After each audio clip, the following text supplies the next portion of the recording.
Shalom Alehem Besem Yesua Hamasya, Bapak Ibu yang terkasih dalam nama Tuhan Yesus. Bertemu lagi dengan saya Pastor Juniarson Ginting dalam Renungan Malam. Kali ini renungan malam kita terambil dari firman Tuhan Yohanes 14 ayat 15 sampai yang ke-20. Demikianlah firman Tuhan, "Jikalau kamu mengasihi aku, kamu akan menuruti segala perintahku. Aku akan meminta kepada Bapa dan Ia akan memberikan kepadamu seorang penolong yang lain, supaya Ia menyertai kamu selama-lamanya, yaitu Roh kebenaran. Dunia tidak dapat menerima Dia sebab dunia tidak melihat Dia dan tidak mengenal Dia. Tetapi kamu mengenal Dia, sebab Ia menyertai kamu dan akan diam di dalam kamu. Aku tidak akan meninggalkan kamu sebagai yatim piatu. Aku datang kembali kepadamu. Tinggal sesaat lagi dan dunia tidak akan melihat aku lagi. Tetapi kamu melihat aku, sebab aku hidup dan kamu pun akan hidup. Pada waktu itulah kamu akan tahu bahwa aku di dalam Bapa-Ku dan kamu di dalam aku, dan aku di dalam kamu." Demikian firman Tuhan yang kita baca pada malam ini.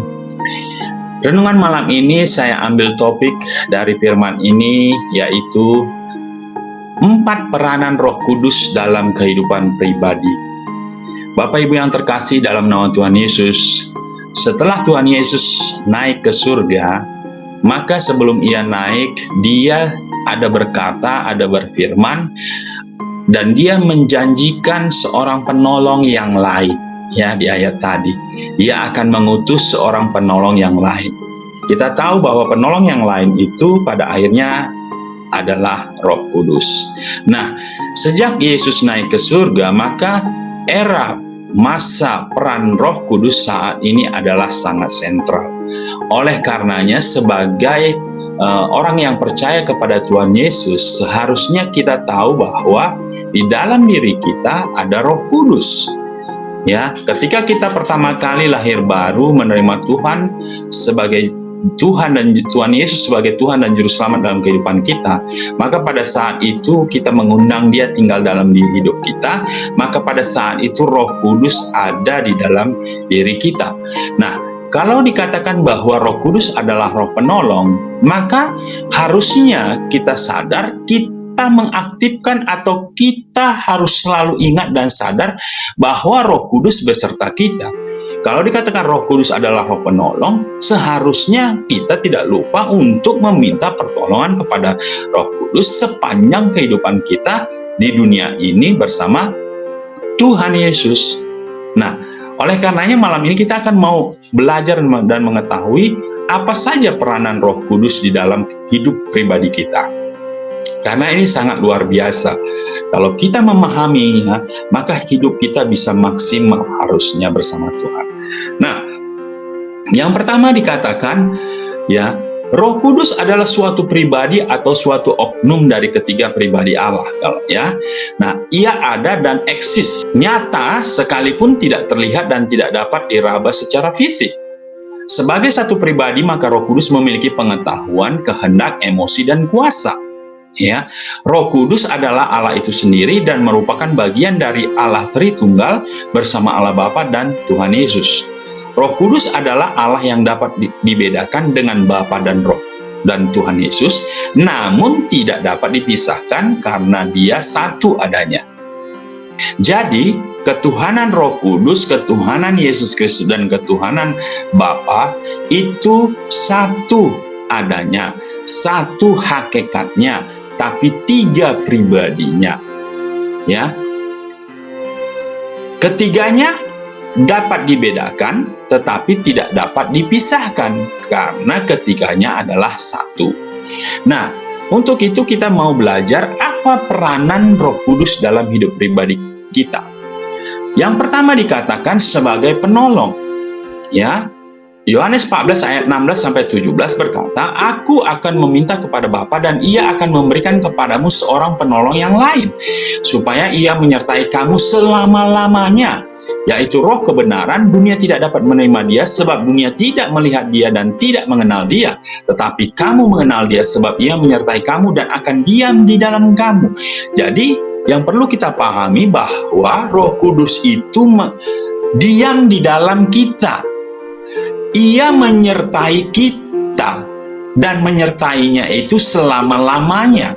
Nah, ini harus paham bahwa kita sebagai pribadi yang sudah mengenal Yesus sebagai Tuhan dan Juru Selamat, kita harus sadar bahwa di dalam diri kita itu ada Roh Kudus, ya, yang fungsinya adalah sebagai penolong. Ini harus kita sadari bahwa ada yang menolong kita. Orang benar ini, kita tidak sendiri, ada Roh Kudus yang berfungsi sebagai penolong kita. Jadi dikatakan Roh Kudus adalah seorang penolong yang lain yang menyertai kita selama-lamanya sepanjang kehidupan kita, selama kita tidak menolaknya. Roh Kudus akan membantu kita dalam menjalani kehidupan kita untuk menggenapi rencana Tuhan dalam kehidupan kita. Jadi kita sebagai orang percaya harus sadar bahwa kita tidak sendiri. Ada Roh Kudus, ada Roh penolong dalam hidup kita. Jadi kalau kita mengalami kesulitan, kesukaran dalam hidup ini, maka jangan lupakan bahwa ada Roh penolong, Roh Kudus dalam diri kita. Kita tidak sendiri. Ini yang harus kita pahami. Nah, yang kedua, sebagai Roh kebenaran. Dalam Yohanes 16 ayat 13 dikatakan, tetapi apabila ia datang, yaitu Roh kebenaran, ia akan memimpin kamu ke dalam seluruh kebenaran, sebab ia tidak akan berkata-kata dari dirinya sendiri, tetapi segala sesuatu yang didengarnya, itulah yang akan dikatakannya, dan ia akan memberitakan kepadamu hal-hal yang akan datang. Nah, jadi di sini kita harus sadar, Bapak Ibu, bahwa Roh Kudus yang ada dalam diri kita itu disebut juga sebagai Roh kebenaran yang berfungsi untuk menyampaikan, memberitahukan hal-hal yang benar, ya, supaya kita mengerti apa yang harus kita sampaikan, beritakan tentang kabar baik atau Injil itu sendiri. Ingat, kabar baik itu berbicara tentang Yesus Kristus. Tuhan Yesus adalah kebenaran itu sendiri. Yohanes dikatakan, akulah jalan, kebenaran, dan hidup. Nah, Tuhan itu adalah kebenaran. Dan orang berdosa tidak mengerti kebenaran. Ketika kita menjadi orang percaya, maka kita mengerti kebenaran karena Roh Allah, Roh kebenaran itu sendiri yang memberitahukan kepada kita siapa kebenaran itu, yaitu Yesus sendiri. Jadi di sini kita dapat berkata bahwa Roh Kudus akan memimpin kita ke dalam seluruh kebenaran karena Tuhan sendiri adalah kebenaran. Maka kita hanya bisa mengenal kebenaran itu jika roh kita diterangi oleh Roh Kudus. Jadi orang yang tidak mengenal Tuhan Yesus pada hakikatnya tidak mengerti kebenaran. Mungkin mereka mengerti kebenaran, tapi itu kebenaran dunia. Kebenaran hakiki adalah Yesus Kristus. Dan siapa yang bisa mengerti kebenaran itu? Tentu orang yang sudah diselamatkan. Karena di dalam dirinya ada Roh Kudus, Roh kebenaran itu sendiri. Ini luar biasa, Bapak Ibu. Nah, yang ketiga dikatakan sebagai penghibur. Roh Kudus adalah Roh penghibur. Artinya dalam Yohanes 16 ayat 7 dikatakan, namun benar yang kukatakan ini kepadamu adalah lebih berguna bagi kamu jika aku pergi. Sebab jikalau aku tidak pergi, penghibur itu tidak akan datang kepadamu. Tetapi jikalau aku pergi, aku akan mengutus dia kepadamu. Jadi Tuhan Yesus ketika dia naik ke surga, dia mengatakan adalah lebih baik jika aku pergi. Karena jika aku tidak pergi, Roh penghibur itu tidak datang. Tapi ketika aku pergi, aku akan mengutus Roh penghibur itu, yaitu Roh Kudus. Nah, di sini kita sadar bahwa Roh Kudus yang ada di dalam diri kita itu, ya, kita menerimanya, ya, menerima penghiburan sejati dalam diri kita dari Allah yang merupakan sumber damai sejahtera, Raja Shalom itu, ya, melalui Roh Kudusnya. Roh Kuduslah yang masuk ke dalam diri kita dan yang selalu menyertai kita. Itu kenapa dikatakan Immanuel, Allah beserta kita. Allah ada di dalam diri kita. Siapa yang ada di dalam diri kita? Ya, pribadi Yesus Kristus melalui Roh Kudusnya. Ya, Itulah yang menyertai kita. Jadi alangkah lucu, alangkah sedih, alangkah anehnya jika orang percaya tidak mengenal Roh Kudus. Orang percaya tidak hidup bersama Roh Kudus, tidak, bahasa simpelnya, tidak menggunakan Roh Kudus dalam hidupnya. Padahal Roh Kudus sendiri adalah Roh penghibur. Dikala kita susah, ketika kita sedih, kita hampa, maka sebenarnya kita bisa berbicara kepada Roh penghibur, Roh Kudus. Kita bisa meminta tolong, ya, sehingga Roh itu yang akan memberi penghiburan, kekuatan, kelegaan di dalam diri kita, terutama roh kita, jiwa kita. Nah, ini harus kita pahami sebagai orang benar, orang yang sudah mengenal kebenaran itu. Nah, yang terakhir kita belajar bahwa 4 peranan Roh Kudus dalam kehidupan pribadi, yaitu sebagai sumber kuasa, sumber power, kuasa. Ingat, orang benar, ya, orang benar hidupnya itu punya kuasa. Kenapa? Karena di dalam dirinya ada Roh Kudus. Roh Kudus itu sumber kuasa. Jadi harusnya orang benar itu punya kuasa. Jadi aneh jika orang benar, orang yang sudah menerima Tuhan Yesus, dia merasa dia tidak memiliki kuasa. Ini aneh. Itu kenapa dikatakan ketika Tuhan Yesus mengutus murid-muridnya untuk memberitakan Injil, menjadikan seluruh bangsa murid, sebelum mengutus, ya, Tuhan Yesus dikatakan, engkau diberiku kuasa. Untuk apa kuasa itu? Untuk mengalahkan iblis, untuk mengalahkan lawan-lawan roh kita, rohani kita. Yaitu apa? Ya, kuasa-kuasa kegelapan. Ya, murid-murid Tuhan Yesus tidak akan punya kuasa untuk memberitakan firman jika Tuhan tidak memberikan kuasa itu. Maka dikatakan di dalam Kisah 1 ayat 8, ya, tetapi kamu akan menerima kuasa kalau Roh Kudus turun ke atas kamu, dan kamu akan menjadi saksiku di Yerusalem dan di seluruh Yudea dan Samaria dan sampai ke ujung bumi. Jadi kita akan menerima kuasa kalau Roh Kudus turun. Nah, kita sudah, Roh Kudus sudah ada dalam diri kita, sehingga otomatis ketika kita memberitakan Injil, ya, menyampaikan kabar baik itu, pribadi Yesus itu, maka kuasa itu sebenarnya ada di dalam diri kita. Hanya saja orang yang tidak mengerti kebenaran, ya, ini tidak akan mengerti bahwa Roh Kudus, kuasa ada dalam diri kita.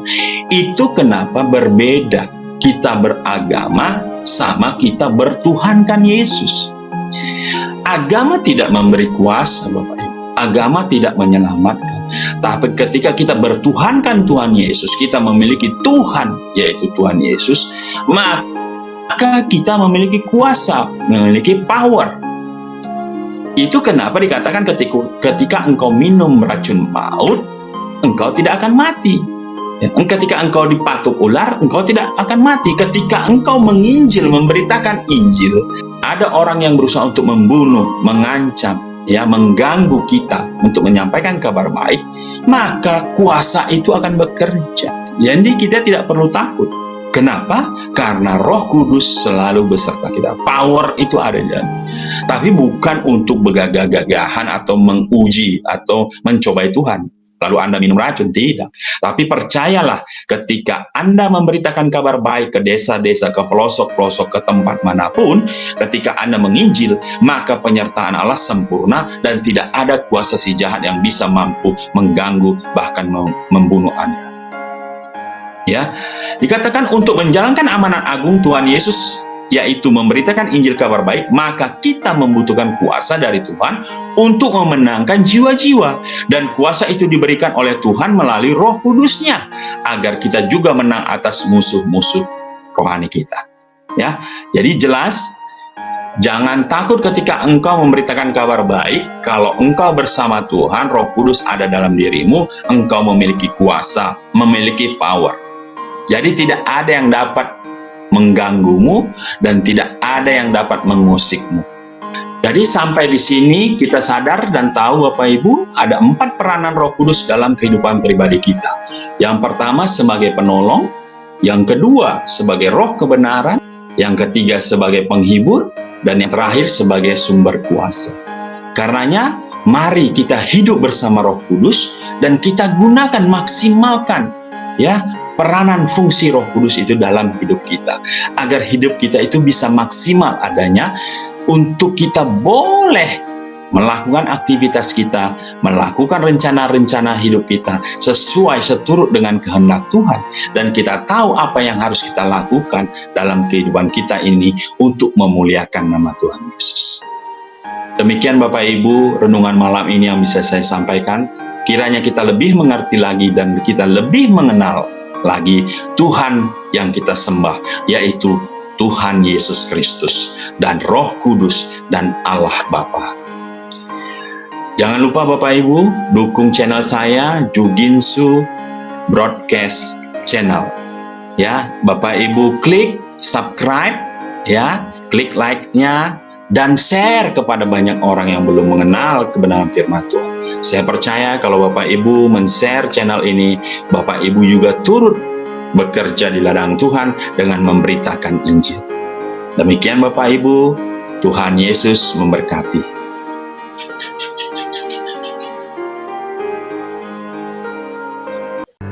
Thank you.